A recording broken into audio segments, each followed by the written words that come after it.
अस्सलाम वालेकुम student, welcome to my channel discover education. आज हम STA 641 का लेक्चर नंबर 6 को डिस्कस करेंगे। लेक्चर की तरफ जाने से पहले आपसे रिक्वेस्ट है कि चैनल को सब्सक्राइब करें और बेल आइकन पर प्रेस करें ताकि हर आने वाली वीडियो आप तक पहुंच सके। चलते हैं अपने लेक्चर की तरफ। इस लेक्चर में स्टूडेंट्स हमने डिस्कस करना है कोरिलेशन के बारे में, ठीक है। Introduction to linear regression and correlation analysis. सबसे पहले देख लेते हैं कि हमारे पास जो है वो कोरिलेशन क्या होता है। मैं थोड़ा सा आपको वैसे बता देती हूँ आपकी इन्फॉर्मेशन के लिए। कोरिलेशन बेसिकली हमने फाइंड आउट करना होता है कि एक कोऑर्डिनेट्स में दो वेरिएबल्स का क्या ट्रेंड है, ठीक है, कि वो कोऑर्डिनेट्स में वेरिएबल्स किस साइड मूव कर रहे हैं या ऑपोजिट साइड मूव कर रहे हैं या लीनियर उनका मूवमेंट है, ठीक है। तो इस तरह के हम जो है रिलेशंस को कहते हैं कोरिलेशन। गोल्स को देख लेते हैं। इसमें ये कहा है कि आपने ये लेक्चर लेने के बाद जो है इस काबिल हो जाएंगे कि आप सिंपल कोरिलेशन दो वेरिएबल्स के दरमियान फाइंड आउट कर सकेंगे, कैलकुलेट कर सकेंगे, ठीक है। Simple linear regression equations for a set of data, इन सब चीज़ों को हम इस लेक्चर में फाइंड आउट करेंगे, ठीक है। नेक्स्ट हमारे पास आ जाता है वही सेम बात उसने बताई है कि calculate the interpret confidence intervals for the regressions coefficients, recognize regressions analysis applications for purpose of prediction and description, recognize the some potential problems if regression analysis is used incorrectly, recognize non-linear relationship between two variables। ये जब हम इनको separately discuss करेंगे तब आपको समझ आ जाएगी कि हमारे पास ये चीज़ें बेसिक है क्या। फर्स्ट हमारे पास टॉपिक है scatter plots and correlation. Scatter plot देख लेते हैं क्या होता है। ये यूज़ किया जाता है दो वेरिएबल्स के दरमियान रिलेशनशिप को जाहिर करने के लिए, ठीक है। दो वेरिएबल्स फॉर एग्जांपल x है और y है। नेक्स्ट हमारे पास ये आ जाती है कोरिलेशन की definition. Correlation analysis is used to measure the strength of the association linear relationship between the two variables, ठीक है। तो ये आपने जो है अपने माइंड में रखनी है इनकी डेफिनेशंस, क्योंकि यहाँ से MCQs आ सकते हैं या शॉर्ट क्वेश्चन बन के आ सकते हैं। Only concern with strength of the relationship, no causal effect is implied. First हमारे पास है स्कैटर प्लॉट एग्जांपल्स की हेल्प से समझते हैं। हमारे पास ये लीनियर रिलेशनशिप है और देख सकते हैं ये हमारे पास लीनियर रिलेशनशिप है, ठीक है। इसमें x और y दो वेरिएबल्स हैं। जैसे जैसे x इंक्रीज हो रहा है वैसे ही हमारे पास y इंक्रीज हो रहा है, ऐसे ही है। ये स्कैटर्ड आपके पास जो है वो प्लॉट किया गया है ग्राफ, तो हम कहेंगे कि लीनियर रिलेशनशिप है। लीनियर रिलेशनशिप बेसिकली जो एक ही लाइन में हो। यहाँ पे भी हमारे पास जो है लीनियर रिलेशनशिप है लेकिन ये ऑपोजिट डायरेक्शन में है, डाउनवर्ड है। ये अपवर्ड है और ये डाउनवर्ड है, ठीक है। जैसे जैसे x इंक्रीज हो रहा है y भी इंक्रीज हो रहा है बट डाउनवर्ड, ऑपोजिट डायरेक्शन में है। तो हम कहेंगे कि ये हमारे पास जो है नेगेटिव हमारे पास लीनियर रिलेशनशिप होगा। नेक्स्ट हमारे पास आप देख सकते हैं कर्व लीनियर रिलेशनशिप है, यानी कर्व बन रही है, ये आपको नज़र आ रही है। तो इसको हम लीनियर रिलेशनशिप इसलिए नहीं कह सकते क्योंकि ये जो ग्राफ है ये ड्रा किया गया है या हमारे पास स्कैटर प्लॉट है, ये एक ही लाइन में नहीं है, ये कर्व बना रहे हैं, इसलिए हम इसको कहेंगे कि कर्व लीनियर है, ठीक है। इसी तरह हमारे पास ये अपवर्ड शो किया गया है, कर्व ही शेप बन रही है इसकी, तो ये इस वजह से कर्व लीनियर रिलेशनशिप्स कहेंगे इसको। नेक्स्ट देखते हैं स्कैटर प्लॉट एग्जाम्पल्स हैं। स्ट्रॉन्ग रिलेशनशिप्स हैं और वीक रिलेशनशिप है। स्ट्रॉन्ग रिलेशनशिप आप देख सकते हैं, ठीक है, कि ये हमारे पास जो है इनका स्कैटर्ड यानी इनका जो है फ्लाउ ज़्यादा नहीं है, कम है, ठीक है। x के इंक्रीज़ करने से y भी इंक्रीज़ कर रहा है लेकिन एक लीनियर रिग्रेशन में इनका जो है स्कैटर्स नहीं है, इस वजह से हम कहेंगे कि स्ट्रॉन्ग लीनियर रिलेशनशिप है। इसी तरह आप देख सकते हैं हमारे पास यहाँ पे जो है डाउनवर्ड बन रही है, जिस तरह मैंने ऊपर आपको समझाया था वही सेम है, लेकिन आप देखें यहाँ पे हमारे पास ज़्यादा स्कैटर्ड नहीं है, इनका फैलाव ज़्यादा नहीं है, इस वजह से ये स्ट्रॉन्ग रिलेशनशिप है। और ये वीक रिलेशनशिप इसलिए है क्योंकि ये हमारे पास x के वेरिएबल्स और y के वेरिएबल्स जितनी भी हैं वैल्यूज़ वो सारी स्कैटर्ड है, फैली हुई हैं, तो इनका जो है रिलेशनशिप वीक है। और इसी तरह हमारे पास ये भी आप देख सकते हैं ये कर्व डाउनवर्ड से बन रही है लेकिन इसका भी ज़्यादा फैलाव है, इस वजह से हमारे पास ये भी वीक रिलेशनशिप है। तो स्टूडेंट्स आप यहाँ से लगा सकते हैं कि आपने पढ़ा होगा कि आइटम्स जिनके जो है वो स्ट्रॉन्गली एक दूसरे से वो अटैच होते हैं, जिस तरह फॉर एग्जाम्पल हमारे पास सॉलिड है तो हम कह सकते हैं कि स्ट्रॉन्ग रिलेशनशिप है। और इसी तरह हमारे पास गैस के मॉलिक्यूल्स होते हैं वो ज़्यादा फैले हुए होते हैं ना, तो ये हमारे पास उसके मॉलिक्यूल्स के दरमियान वीक रिलेशनशिप होता है गैस के मॉलिक्यूल्स का। इसी तरह ये इन्होंने बताया हुआ है। नेक्स्ट हमारे पास आ जाता है स्कैटर्ड प्लॉट एग्जाम्पल्स। ये हमारे पास स्कैटर प्लॉट एग्जांपल्स हैं जिनके दरमियान रिलेशनशिप ना हो। ठीक है, पीछे तो हमने रिलेशनशिप पढ़े थे ना, जिस तरह नॉन लीनियर रिलेशनशिप था और कर्व नॉन लीनियर रिलेशनशिप, यानी ये वाले जो थे कर्व नॉन लीनियर रिलेशनशिप, इनमें डेविएशन ज़्यादा थी और इसमें डेविएशन थोड़ी कम थी, इसलिए ये वीक रिलेशनशिप था और ये स्ट्रॉन्ग रिलेशनशिप था। लेकिन आप यहाँ पे देख सकते हैं यहाँ पे कोई रिलेशनशिप नहीं है, क्योंकि एक्स और वाई का ये कोई फिक्स हम कह सकते हैं वैल्यूज़ नहीं है। ठीक है, तो ये जो है वो बिल्कुल स्कैटर्ड है, तो इनका कोई ग्राफ नहीं बन रहा, तो हम कहेंगे कि इनके दरमियान कोई भी रिलेशनशिप नहीं है। इसी तरह आप देख सकते हैं यहाँ पे नीचे हमारे पास सेकंड ग्राफ में वाई जो है वो कांस्टेंट वैल्यू दे रहा है एक्स के बढ़ने से, तो इसके दरमियान भी कोई रिलेशनशिप नहीं है। नेक्स्ट है कोरिलेशन कोएफिशिएंट। इसमें हमारे पास आ जाता है द पॉपुलेशन कोरिलेशन कोएफिशिएंट और द सैंपल कोरिलेशन कोएफिशिएंट। इसको समझते हैं ज़रा। जो हमारे पास होता है ना पॉपुलेशन कोरिलेशन कोएफिशिएंट, उसको रो से रिप्रेजेंट करते हैं, और जो सैंपल कोरिलेशन कोएफिशिएंट होता है इसको आर से रिप्रेजेंट करते हैं। ठीक है, अब उसने कहा है कि the population correlation coefficient rho measures the strength of the association between the variables. ठीक है, जो वेरिएबल्स के दरमियान कितने वीक उनका बन रहा है, हम कह सकते हैं अदर वर्ड्स में कि वो वीक बॉन्ड बना रहे हैं, स्ट्रॉन्ग बॉन्ड बन रहा है, तो हम इसकी जो है वो स्ट्रेंथ को देखने के लिए population correlation coefficient find out कर सकते हैं। ठीक है, ये मैं जस्ट आपको जो बॉन्ड का जिक्र कर रही हूँ ना, समझाने के लिए कर रही हूँ कि आपको इससे समझ आ जाए कि फॉर एग्जांपल हम लें कि ये एटम्स हैं एज अ एग्जांपल। ठीक है, और एटम्स के दरमियान जो है वो बॉन्ड स्ट्रॉन्ग बन रहा है या वीक बन रहा है, तो इसको मेजर करने के लिए हम पॉपुलेशन कोएफिशिएंट यूज़ करते हैं। नेक्स्ट हमारे पास आ जाता है द सैंपल कोरिलेशन कोएफिशिएंट, जिसको हम आर से रिप्रेजेंट करते हैं, is an estimate of rho हमारे पास है population coefficient and is used to measure the strength of the linear relationship in the sample observation. ठीक है, सैंपल ऑब्जर्वेशन में ये लीनियर रिलेशनशिप की स्ट्रेंथ को मेजर करने के लिए इस्तेमाल किया जाता है। नेक्स्ट हमारे पास आ जाते हैं features of rho and R. Rho और आर के फीचर्स देख लेते हैं, जिसमें हमारे पास है यूनिट फ्री, यानी इसमें रेंज जो होती है ना -1 और 1 के दरमियान होती है। अगर ये -1 के क्लोजर होगा तो हम कहेंगे कि ये स्ट्रॉन्गर नेगेटिव है, यानी परफेक्टली नेगेटिव होगा अगर -1 होगा। ये मोस्ट इंपॉर्टेंट है एज अ क्विज रिलेशनशिप। ठीक है, अगर ये क्लोजर होगा 1 के तो हम कहेंगे एक स्ट्रॉन्गर पॉजिटिव रिलेशनशिप है, और इसी तरह अगर क्लोजर 0 के होगा तो हम कहेंगे the weaker the linear relationship. अगर 0 के क्लोज होगा ना तो कोई रिलेशनशिप नहीं बनेगा, नो रिलेशनशिप होगा वैसे तो, लेकिन अगर 0 पॉइंट समथिंग कुछ भी हो तो वीक रिलेशनशिप बन सकता है। ठीक है, अब ये हमारे पास एग्जांपल्स है कि हमने आर की वैल्यूज़ को जो है वो देखना है ग्राफ को देखते हुए कि क्या है। आर बेसिकली हमारे पास जो है वो सैंपल कोरिलेशन कोएफिशिएंट है। ठीक है, अब सबसे पहले फर्स्ट ग्राफ को देखते हैं। हमारे पास एक्स की वैल्यूज़ बढ़ने से वाई की वैल्यू जो है वो कम हो रही है। ठीक है, डाउनवर्ड, तो हम कह सकते हैं कि ये हमारे पास इसमें जो हमारा कोएफिशिएंट रिलेशनशिप है सैंपल, वो हमारे पास -1 है। ठीक है, लेकिन यहाँ पे आप देख सकते हैं यहाँ पे सेम एज वही है कि एक्स के बढ़ने से वाई की वैल्यू कम हो रही है, लेकिन यहाँ पे जो हमारे पास मोर डेविएशन है, मोर डेविएट है, यानी स्कैटर ज़्यादा है इसके मुकाबले में, क्योंकि यहाँ पे हमारे पास एक लीनियर लाइन पे शो हो रहे हैं और यहाँ पर सारे जो है वो फैले हुए हैं, तो इसलिए हम जो है वो हमारे पास -6 होगा।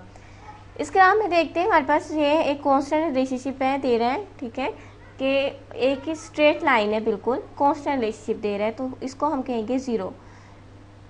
ठीक है, नेक्स्ट है हमारे पास ये हमारे पास है एक्स के और वाई के, ये भी हमारे पास देखिए ज़रा कितने ज़्यादा डेविएट कर रहे हैं। ठीक है, ये इससे भी ज़्यादा डेविएट कर रहे हैं, और इस वजह से हम कह सकते हैं कि ये +3 है। ये प्लस का क्यों आया, क्योंकि ये अपवर्ड है और ये हमारे पास स्ट्रॉन्ग पर शो हो रहा था, तो ये अपवर्ड है, इस वजह से ये +3 होगा।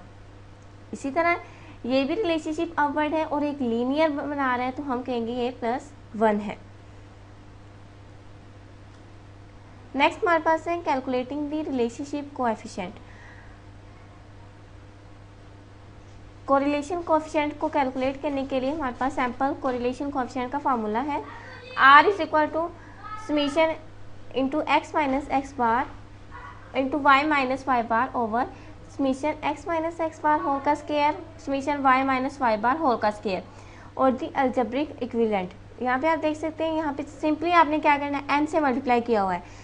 ठीक है। n इससे मल्टीप्लाई होगा तो n summation x1 minus summation xy, ठीक है। ये xy इनके साथ मल्टीप्लाई हो जाएगा और n के साथ मल्टीप्लाई करना है तो हमारे पास ये सेपरेट करके लिखा हुआ है कि n समीशन x होल का square minus summation x whole का square into n summation y whole का square minus summation y whole का स्क्वायर, ठीक है। यहाँ पे जो हमारे पास n है वो सैम्पल साइज़ को रिप्रेजेंट कर रहा है। r हमारे पास सैम्पल कोरिलेशन कोफिशिएंट है जो कि हम स्टार्ट से पढ़ते आ रहे हैं। n सैम्पल साइज़ है, x value of the independent variable है, y जो है value of the dependent variable है। ये हमें y और x की वैल्यूज़ दी गई है, ठीक है। और इसको हमने फार्मूला के अकॉर्डिंगली सोल्व करना है। x और y को मल्टीप्लाई करेंगे तो ये आ जाएगा। उसके बाद आपने y स्क्वायर निकालना है, ये y की वैल्यू इसका स्क्वायर ले लेना है, फिर आपने x स्क्वायर निकालना है, ठीक है। ये x की वैल्यू इनका सबका आपने स्क्वायर लेते जाना है और लेने के बाद आपने इनको सबको सम अप कर देना है, ठीक है। ये आप ऊपर फार्मूला अपना दे सकते हैं कि आपने जो है इन फिर क्या करना है कि इन सारी वैल्यूज़ को इस फार्मूलाज में पुट कर देना है, ये जो हमारे पास है, ठीक है। पुट करने के बाद जो है आपके पास आंसर आ जाएगा, ये नीचे शो किया गया है, आपके पास 0.886 इसका आंसर आएगा, ठीक है। उसने कहा कि relatively strong positive linear association between the x and y,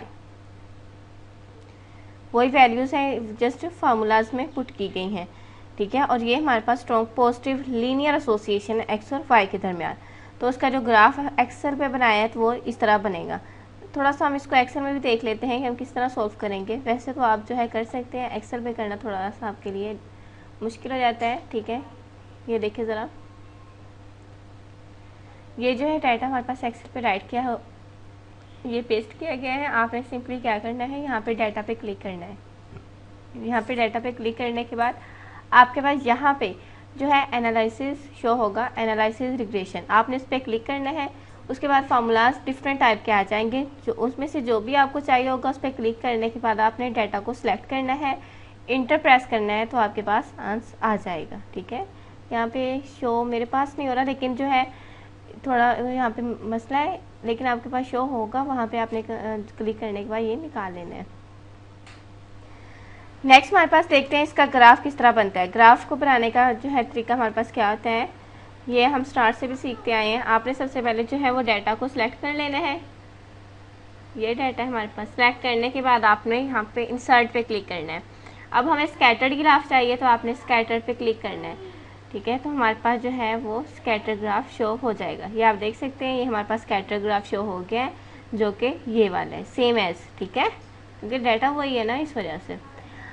अब जो है अगर हमें लाइन ग्राफ चाहिए होगा तो हमने क्या करना है, सिंपली हमने लाइन ग्राफ पे क्लिक कर देना है, लाइन वाला। यहाँ पे जो है लाइन ग्राफ है, इस पर क्लिक करेंगे तो ये लाइन ग्राफ शो हो जाएगा, ठीक है। तो इस तरह हम ग्राफ बना देते हैं। ये हमारे पास टेस्ट स्टेटिस्टिक का फार्मूला है, ठीक है। इसमें हमारे पास आर की वैल्यू अभी हमने निकाली है जो कि 0.886 है। इसमें हमने पुट करना है, पुट करने के बाद आंसर निकालना है कि क्या आया है। अगर हमारे पास हाइपोथेसिस जो है वो 0 के इक्वल होगी तो हम कहेंगे कि नो कोरिलेशन, ठीक है। और अगर ये हाइपोथेसिस जो है हमारे पास डज नॉट इक्वल 0 होगी तो हम कहेंगे कोरिलेशन एग्जिस्ट कर रहा है। इसको ज़रा हम नेक्स्ट करके देखते हैं। ये आप देख सकते हैं हमारे पास जो वैल्यू है वो आर की उसमें पुट की गई है 0.886, ठीक है। अल्फ़ा हमारे पास 0.5 है। ये सारी वैल्यूज इसमें पुट करने के बाद हमारे पास 4.68 आ जाएगा, ठीक है। अब जो है हमने देखना है टेबल में कि 4.068 जो है वो कहाँ एग्जिस्ट कर रही है। देख सकते हैं ये हमारे पास जो है वो अल्फ़ा/2 0.25 है। अब 0.25 के बाद जो है ये हमारे पास जो है एग्जिस्ट नहीं करती, ठीक है, यानी रिजेक्शन की तरफ जा रहा है। इसी तरह यहाँ से भी हमारे पास जो है पॉजिटिव रिजेक्शन की तरफ जा रहा है, लेकिन 4.68 जो है ये हमारे पास इससे बाहर हो गया है, ऐसे ही है, यानी इसे बाहर जा रहा है तो मीन हम कहेंगे कि रिजेक्शन H0 है, यानी रिजेक्ट H0 है। हाइपोथेसिस ये रिजेक्शन है, ये डिसीजन उसका आ गया है, कंक्लूजन यही है। There is evidence of a linear relationship at the 5% level of significance, ठीक है। कोरिलेशन के बाद अब हम रिग्रेशन एनालिसिस का इंट्रोडक्शन स्टडी करेंगे। बेसिकली हमारे पास रिग्रेशन एनालिसिस क्या होता है ये देख लेते हैं। रिग्रेशन एनालिसिस स्टैटिस्टिकल वो प्रोसेस है जिसमें इंडिपेंडेंट और डिपेंडेंट वेरिएबल्स के दरमियान रिलेशनशिप को बिल्ड किया जाता है कि इनके दरमियान रिलेशन क्या है, ठीक है, इसको एनालाइज करना होता है। Regression analysis is used to predict the value of a dependent variable based on the value of at least one independent variable. और आपने ये माइंड में रखना है कि इंडिपेंडेंट वेरिएबल एटलीस्ट वन होना चाहिए, एज एमसीक्यूज इंपॉर्टेंट है, ठीक है। Explain the impact of changes is an independent variable on the dependent variable. मैं आपको ज़रा एक इक्वेशन से इसको आपको समझाने की कोशिश करती हूँ। फॉर एग्जाम्पल हमारे पास इक्वेशन है y is equal to x plus 3, ठीक है। अब इस इक्वेशन में हमारे पास जो y है ये डिपेंडेंट वेरिएबल है, जिसको मैं जो है DEP राइट कर लेती हूँ, ठीक है। y हमारे पास डिपेंडेंट है, लेकिन x जो है वो इंडिपेंडेंट है। अब x इंडिपेंडेंट क्यों है इसको भी सोल्व करके देख लेते हैं।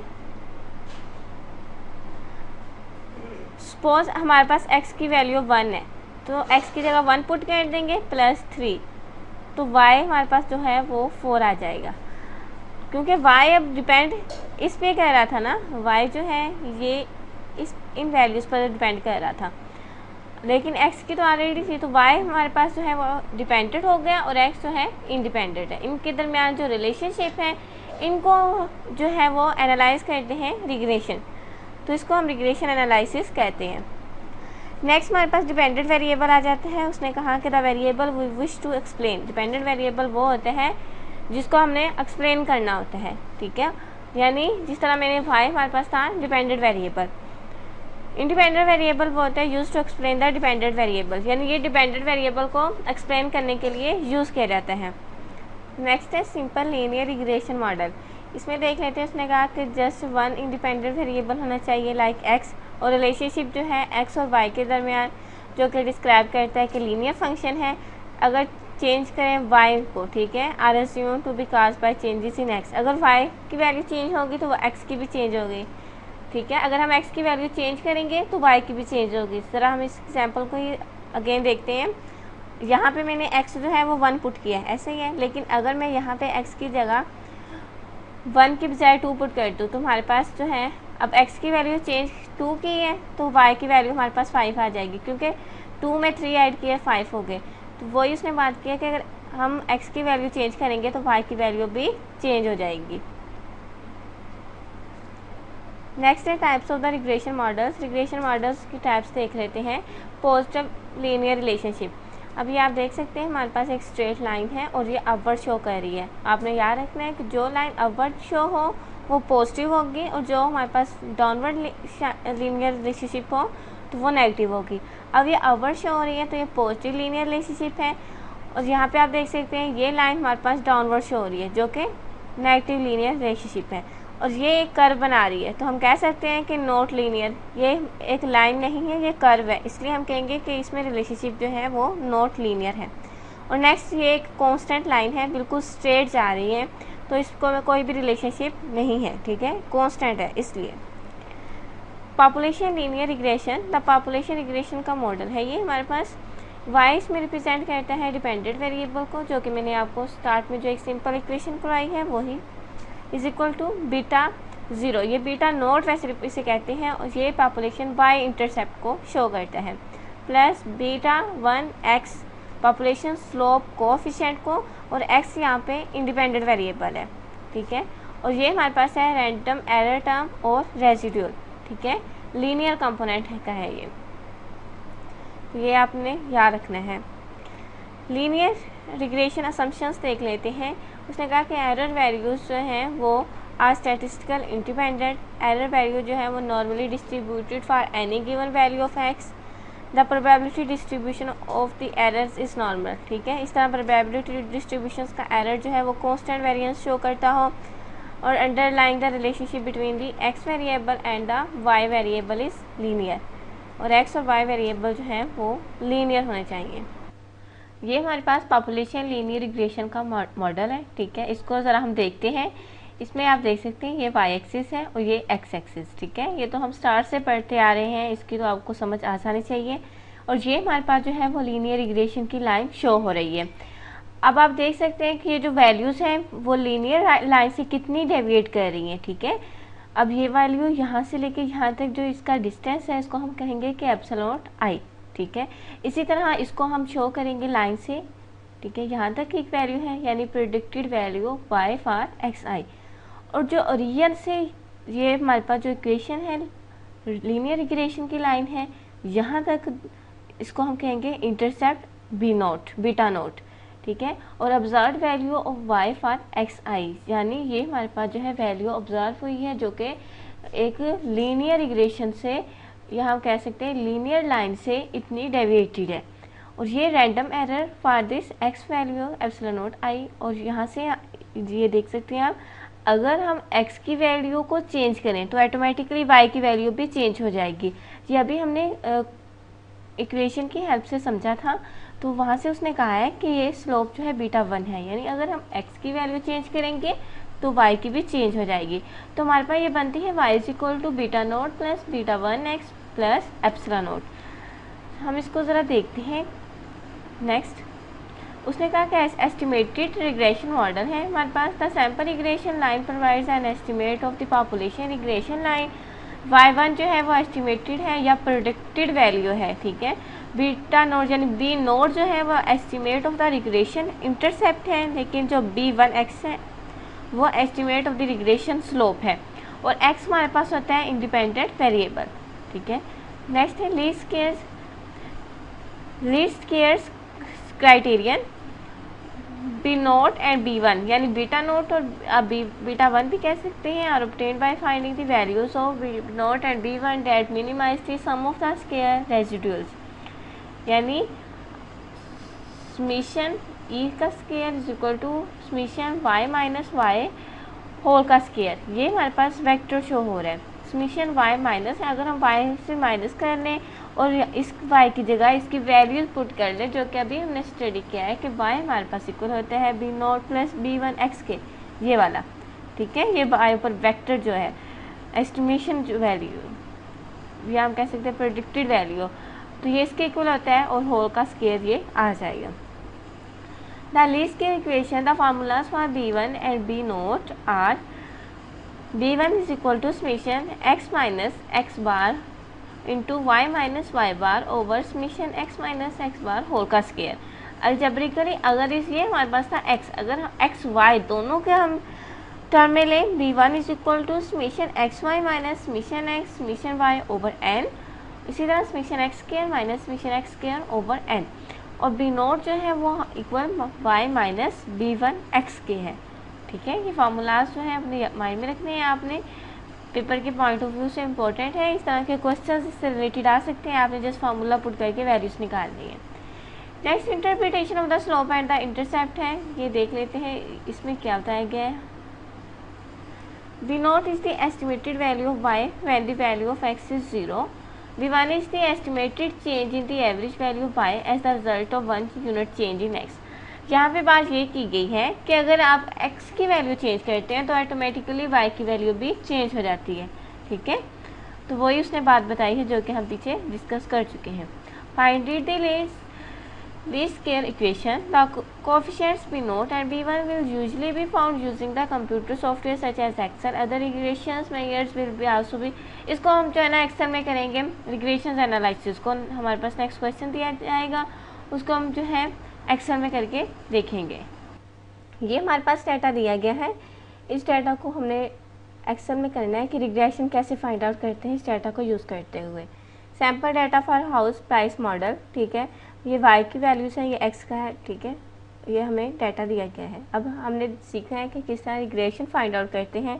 जिस तरह हमने कोरिलेशन एक्सेल में फाइंड आउट किया था, सेम एज वही प्रोसीजर है इसमें, ठीक है। ये हमारे पास डाटा है, ये y की वैल्यूज़ है, ये x की।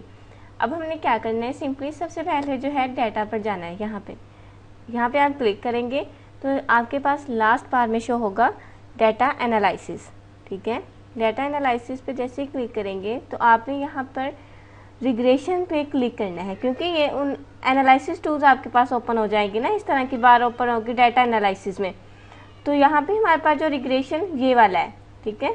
अब जैसे ही आप इस पर क्लिक करेंगे तो आपके पास ये वाली बार ओपन होगी। अब इसने कहा कि वाई रेंज की इनपुट आपने इसमें सेलेक्ट करनी है और यहाँ पे एक्स रेंज की। वाई रेंज हमारे पास ये है तो हम जो है इसको सिलेक्ट कर लेंगे, और एक्स रेंज ये वाली है तो इसको सिलेक्ट कर लेंगे, सिलेक्ट करने के बाद जो है आप यहाँ पे देख सकते हैं हमारे पास यहाँ पे ऑप्शन दिए गए हैं रेजिड्यूल्स, ठीक है। तो आप इस पे एक टिक करेंगे और सेकेंडली नॉर्मल प्रोबेबिलिटी प्लॉट्स, ठीक है, क्योंकि हमें नॉर्मल चाहिए तो इस पर आप क्लिक करेंगे। और नेक्स्ट यहाँ पे जो है कॉन्फिडेंस लेवल दिया गया है, जैसे ही आप इस पर क्लिक करेंगे तो हमारे पास 95% रेट कॉन्फिडेंस लेवल शो हो जाएगा। बाकी सब आपने इसको जो है उस पर कोई क्लिक नहीं करना, कोई वर्क नहीं करना, जस्ट जिन पे बताया गया है उस पर आप सिंपली जो है वो टिक करेंगे। उसके बाद आपने ओके प्रेस करना है, ठीक है।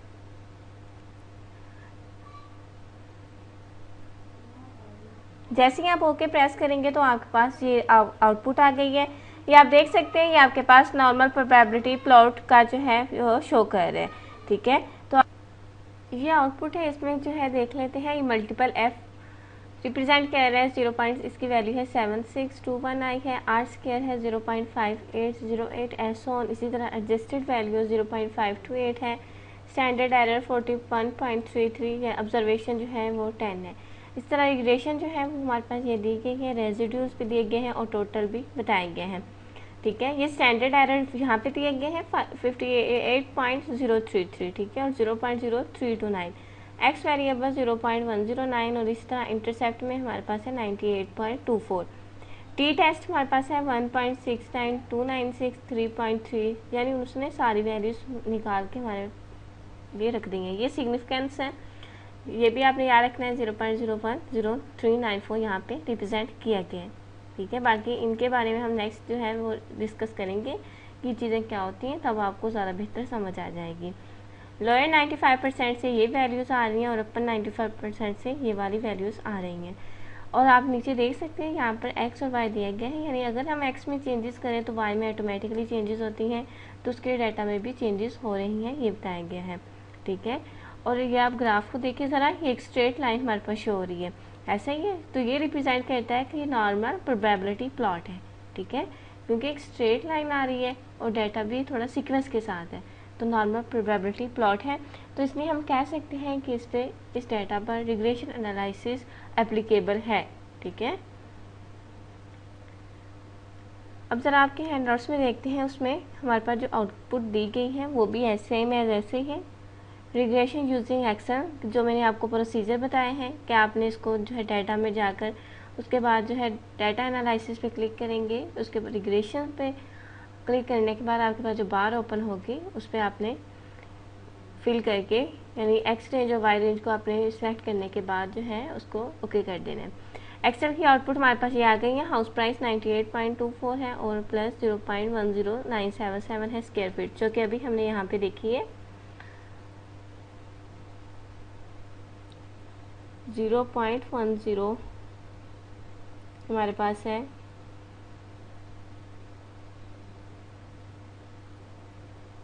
ये वाली, ठीक है, 0.10977 98.24, ठीक है। ये वाली आप देख सकते हैं हमारे पास आउटपुट इसकी आई है, ठीक है, कोएफिशिएंट में। तो इनको आपने सम अप करना है, ठीक है। सम अप करने के बाद इनकी जो वैल्यूज़ आएंगी वो हमारे पास टोटल हाउस प्राइस होगी।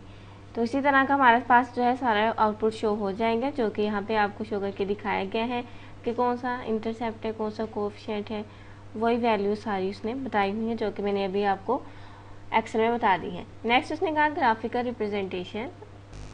ये ग्राफ शो कर रहा है बेसिकली ये पॉजिटिव रिलेशन को, ठीक है, क्योंकि ये अपवर्ड है ना, इसलिए positive relation between two variables. Next हम देखते हैं ज़रा कि हमारे पास बीटा नोट क्या है। बीटा नोट अगर उसने कहा कि हमारे पास estimated average value of Y when the value of X is 0, यानी अगर हम यहाँ पर एक्स की वैल्यू की जगह 0 पुट कर देंगे तो हमारे पास ये वाला स्क्वायर फीट आ जाएगा, जो कि interpretation of the intercept beta note होगा, ठीक है। क्योंकि जहाँ पे 0 पुट करेंगे, इसमें ऐड करेंगे तो जस्ट यही वैल्यू आ जाएगी, जो कि इंटरप्रिटेशन ऑफ द इंटरसेप्ट होगा। नेक्स्ट तरह देखते हैं कि हमारे पास बीटा 1 में क्या बात की गई है। ये जो है वो खुद आप रीड आउट कर लीजिएगा। बीटा 1 जो है या B1 कहते हैं कि B1 measures the estimated change in the average value of y as a result of 1 unit change in x, यानी x में अगर हम 1 स्क्वायर फीट का चेंज करें, ठीक है, तो हमारे पास जो है वो जस्ट वैल्यूज़ ये वाली बाकी रह जाएगी, ठीक है। तो ये बात उसने यहाँ पे कही है।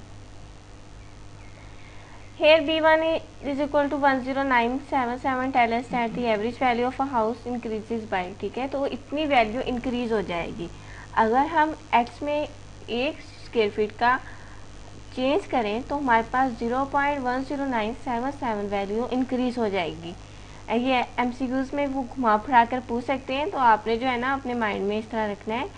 लीस्ट स्क्वायर रिग्रेशन प्रॉपर्टीज देख लेते हैं। The sum of the residues from the least square regression line is 0, जो कि summation into Y minus Y, ये हमारे पास हैट है, is equal to 0। The sum of the square residues is the minimum, यानी मिनिमाइज हमारे पास whole का स्क्वायर होगा, लेकिन अगर हमारे पास जो है वो लाइन 0 की होगी तो लीस्ट स्क्वायर ये होगा। The simple regression line always passes through the mean of the Y variable and the mean of the X variable. The least squares coefficient are unbiased estimates of beta naught and beta 1, ठीक है।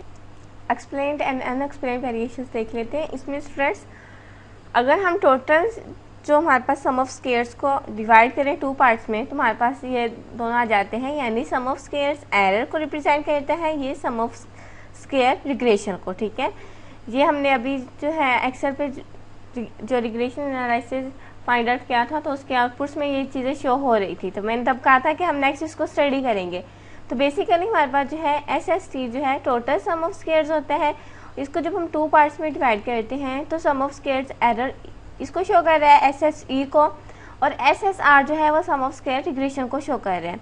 अब आपने याद रखना है कि जो हमारे पास SST होता है वो summation y minus Y bar whole का स्क्वायर है। अब y की जो बार है ये रिप्रेजेंट करता है कि हमारे पास जो है ये मीन है, यानी हमारे पास हम इसको कह सकते हैं कि ये एवरेज को रिप्रेजेंट कर रहा है। जो हमारे पास होते हैं सम ऑफ स्क्वायर एरर्स वो summation y minus Y hat whole का स्क्वायर। अब यहाँ पे जो y हैट है ये एस्टिमेटेड वैल्यू है y की, और SSR जो है सम ऑफ स्क्वायर रिग्रेशन है मीन कि जो हमारे पास sum of y hat minus Y bar whole का स्क्वायर, और मैंने बताया कि y हैट जो है वो एस्टिमेटेड वैल्यू होती है। तो नीचे उन्होंने यहाँ पे बताया कि हमारे पास y bar average value of the dependent variable है, y observe value of the dependent variable है, और y hat estimated value of y for the given x value है, ठीक है। तो ये जो है एज MCQs इंपॉर्टेंट है, वो इस तरह पूछ सकते हैं कि y हैट किसको रिप्रेजेंट कर रहा है या y पार्ट, तो आपको पता होना चाहिए। नेक्स्ट SST वही बताया कि टोटल सम ऑफ स्क्वायर्स हैं, measure the variations of the y values around their mean y। SSE जो है एरर सम ऑफ स्क्वायर्स हैं, variation attribute to factors other than the relationship between x and y। SSR regression sum of squares हैं, यानी explain variations attributes to the relationship between x and y। Next है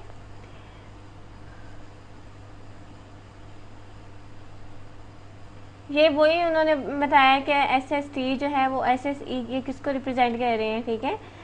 explained and unexplained variations को देख लेते हैं graph की help से। यहाँ पे x एक्सिस और y एक्सिस बताएंगे दिया गया है, और ये हमारे पास वही एक स्ट्रेट लाइन शो हो रही है जो कि पॉजिटिव रिलेशन को शो कर रही थी, ठीक है। अब जो है आप देख सकते हैं यहाँ से लेके y बार से लेके यहाँ तक का डिस्टेंस, यानी इस वैल्यू तक का डिस्टेंस हमारे पास है SST, यानी जो हमारे पास टोटल सम ऑफ स्क्वायर है, ठीक है। तो इसकी वैल्यू तो हमें अभी डिस्कस किया है कि ये वाली है, और जो यहाँ से लेके यहाँ तक का डिस्टेंस, यानी y से लेके इस जो हमारे पास लाइन है यहाँ तक इसका डिस्टेंस SSR है, यानी सम ऑफ स्क्वायर रिग्रेशन है, जिसके जो इसको रिप्रेजेंट करते हैं summation y hat minus Y bar whole का स्क्वायर। इसी तरह इस लाइन से लेके जो यहाँ तक इस वैल्यू तक का डिस्टेंस है वो SSE को शो कर रहा है, यानी सम ऑफ स्क्वायर एरर को, और इसके भी हमने अभी देखा है कि summation y minus Y hat whole का स्क्वायर है, ठीक है। Coefficient of determination R square. The coefficient of determination is the proportion of the total variation in the dependent variable that is explained by variation in the independent variable. The coefficient of determination is also called the R square and it is denoted as R square. अब ज़रा हम देख लेते हैं कि R square जो है वो sum of square regression over sum of square total है, वेयर 0 लेस देन है R square से, या लेस देन है 1 से, या इक्वल कह सकते हैं। Coefficient of determination R square, ये देख लेते हैं कि हमारे पास R square बेसिकली है क्या। ये अभी हमने देखा है कि sum of square explain by regression total sum of squares. ये फार्मूला जो है आ सकता है पेपर में, और उसने कहा कि आर स्क्वायर जो कैपिटल है ये स्मॉल आर स्क्वायर के इक्वल है, क्योंकि सिंगल इंडिपेंडेंट वेरिएबल के केस में। और जो हमारे पास कैपिटल आर स्क्वायर है वो कोएफिशिएंट और डिटर्मिनेशन को रिप्रेजेंट करता है, और जो हमारे पास स्मॉल है ये सिंपल कोरिलेशन कोएफिशिएंट को। ठीक है, ये भी एमसीक्यूज़ के पॉइंट ऑफ व्यू से इम्पोर्टेंट है कि आर स्क्वायर जो कैपिटल है या स्मॉल है ये किसको रिप्रेजेंट करते हैं। ये एग्जांपल्स हैं of approximate R square values के। अगर हमारे पास लीनियर इक्वेशन जो है या लीनियर लाइन डाउनवर्ड शो हो रही है जिस तरह, ठीक है, लेकिन हो लीनियर, फिर भी आर स्क्वायर 1 के इक्वल होता है। लेकिन अगर ये अपवर्ड हो और लीनियर हो फिर भी ये आर स्क्वायर 1 के इक्वल होता है, यानी प्लस में होगा। ठीक है, अगर डाउनवर्ड हो तो ये माइनस में नहीं होगा, और अगर अपवर्ड होगा तो खुद आप इससे जो है वो लगा सकते हैं, इमेजिन कर सकते हैं कि ये प्लस में ही होगा। Perfect linear relationship between X and Y 100% of the variation in Y, यानी ये 100% है, तो ये परफेक्ट लीनियर रिलेशनशिप है एक्स और वाई के दरमियान। ठीक है, नेक्स्ट तरह हम देखते हैं कि एग्जांपल्स हैं हमारे पास of approximation R square values. R square values की जो है इसमें देखना है कि अगर स्कैटर्ड हो, जिस तरह ये ग्राफ दिखाए गए हैं कि हमारे पास यहाँ पे जो डेविएशन ज़्यादा है, ठीक है, ज़्यादा स्कैटर्ड हो तो हमारे पास वीक होगा रिलेशनशिप, अगर कम होगा तो हमारे पास स्ट्रॉन्ग होगा। यहाँ पे देख लेते हैं weaker linear relationship between X and Y. देखिए यहाँ पे जो है वो कुछ एक्स्ट्रा स्कैटर्ड किए गए हैं, डेविएट बहुत ज़्यादा है, तो some but not all of the variations in Y is explain by variation in X. ठीक है, तो ये एक्सप्लेन ही नहीं कर सकते, इसमें तो वीक है, इसमें एक्सप्लेन ही हो सकता है, और यहाँ पे हमारे पास ये लाइक करेगा। ठीक है, इसी तरह हमारे पास नेक्स्ट एग्जांपल्स हैं आर स्क्वायर वैल्यूज़ की। यहाँ पे जो है बिल्कुल स्ट्रेट लाइन शो हो रही है, यानी कांस्टेंट शो हो रही है, तो हम कह सकते हैं कि इसमें कोई रिलेशनशिप एक्स और वाई का नहीं है। तो इसमें को एक्स जो है वो वाई पर डिपेंड नहीं कर रहा या वाई एक्स पर डिपेंड नहीं कर रहा। स्टैंडर्ड एरर ऑफ एस्टिमेट देख लेते हैं। The standard deviation of the variation of observation around the regression line is estimated by S E is equal to, ये हमारे पास जो है एप्सिलॉन नोट का साइन होता है, square root S S E over N minus K minus 1। अब S S ई से तो आप जो है अच्छे से वाकिफ़ होंगे कि sum of the square error है, और एन हमारे पास रिप्रेजेंट करता है सैम्पल साइज को, के जो होता है number of independent variables in the model. Comparing standard error, यहाँ पे वही बात है कि अगर यहाँ डेविएटेड वैल्यूज़ के दरमियान ज़्यादा होंगे, ठीक है, तो हम कहेंगे कि इसमें एस जो ई है वो स्मॉल लार्ज है, अगर कम होगी तो वो स्मॉल है। यहाँ पे आप देख सकते हैं variation observe by values from the regression line, यहाँ पे जो है वो कम स्कैटर्ड है, ज़्यादा नहीं है, एक दूसरे से क्लोज है, तो हम कहेंगे कि स्मॉल एस ई, यानी ये वीकर है, सॉरी स्ट्रॉन्गर है। अब इसी तरह यहाँ पे ज़्यादा स्कैटर्ड है तो हमारे पास हम कहेंगे कि लार्ज एस ई है। और यहाँ पे जो है आप इन्होंने यहाँ पे वैल्यूज़ को किया हुआ है, और यहाँ पे जो है लाइन्स की हेल्प से बताया है कि लाइन्स जो हैं वो ज़्यादा स्कैटर्ड है, और यहाँ से जो है वो स्कैटर्ड ज़्यादा नहीं है, तो ये स्मॉल है बीटा 1 और ये हमारे पास लार्ज बीटा 1 है। Interference about this slope T test, ये अभी हमने देखा था एक्सेल में कि टी टेस्ट, वहाँ पे मैंने आपको बताया था T test for a population slope is there a linear relationship between X and Y, null and alternating hypothesis, no linear relationship. इसमें जो है टी का हमारे पास फार्मूला आता है minus P1 minus beta 1 over S B1। B1 हमारे पास है sample regression slope coefficient, beta 1 hypothesis slope है, SB1 है estimation of the standard error of the slope. ठीक है, इन्फेरेंस अबाउट दी, ये हमारे पास नेक्स्ट है slope T test. The slope of this model is 0.1098। मैं एक बार आपको दिखाई देती हूँ एक्सेल में, जो कि हमारे पास टी टेस्ट था जिसका हम जो है स्टडी कर रहे हैं। ये स्टूडेंट्स आप देख सकते हैं हमारे पास ये था टी टेस्ट, जी यही हमारे पास टी टेस्ट है। ठीक है, इसी की हम वैल्यूज़ को अब डिस्कस कर रहे हैं।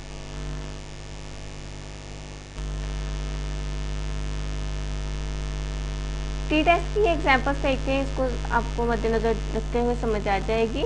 ये इंटरसेप्ट B1 को शो कर रहा है, स्टैंडर्ड एरर 58.08 टी ST80, यानी टी टेस्ट हमारे पास 1.669 है। ये सारी वैल्यूज़ ये वाली दी गई हैं, ये वाली। ठीक है, स्टैंडर्ड एरर है, कोएफिशिएंट है, टी टेस्ट है, तो ये वाली उसने बात की है अब। ठीक है, और पी वैल्यू बेसिकली रिजेक्शन या एक्सेप्ट को शो करता है। ठीक है, लेकिन आप अगर हम क्रिटिकल यहाँ पे वैल्यूज़ को देख सकते हैं कि हमारे पास यहाँ पर वैल्यू जो है वो -2.306 है, यानी +2.0360 है। लेकिन वैल्यू हमारे पास जो है वो 3.329 हाई है, जो कि इससे जो है वो क्रॉस कर रही है। तो हम कह सकते हैं कि ये रिजेक्टेड हाइपोथेसिस है, यानी H0 β1 इज इक्वल टू 0, या हमारे पास जो H0 है वो 0 के इक्वल है, लेकिन HA जो है β1 डज नॉट इक्वल 0, यानी there is a sufficient evidence that square footage affects house price. इसलिए ये रिजेक्ट कर रही हैं H0 को, यानी हाइपोथेसिस को। Regression analysis for description, confidence interval estimate of the slope B1 ± t alpha by 2 SB1, यानी हमारे पास जो है स्क्वायर फीट की है, और ये लोअर 95%। मैं ज़रा आपको दिखा देती हूँ कि ये हमारे पास दी गई है लोअर और अपर 95% वैल्यूज, ठीक है। 0.03374, 0.185795, इस तरह 0.03374। तो ये लास्ट में नहीं है, वो डाटा पर डिपेंड करती है। ये वैल्यूज़ 95 से ग्रेटर दैन भी हो सकती हैं और लेस दैन भी हो सकती हैं, ठीक है। तो ये जो है 95% पर आ रही हैं, इसलिए ये उन्होंने हमें बताया है। At 95% level of confidence, the confidence interval for the slope is 0.0337 और 0.1858। इसको हम जो है एक्सेल में भी देख चुके हैं। रिग्रेशन एनालिसिस फॉर डिस्क्रिप्शंस, तो वही बातें हैं जो कि मैंने आपको डिटेल से एक्सेल में दिखा दी थी कि इस तरह हमारे पास आउटपुट आ गई है। The 95% confidence level does not include the 0। Conclusion इसकी है, there is a significant relationship between house price and square feet at the 0.5 level of significance. आज का लेक्चर यहाँ पे होता है एंड। उम्मीद है पसंद आया होगा। वीडियो को लाइक जरूर करें, शेयर करें अपने फ्रेंड्स के साथ, चैनल को सब्सक्राइब करें। मिलते हैं नेक्स्ट लेक्चर में, तब तक मुझे दीजिए इजाज़त। अल्लाह हाफिज़।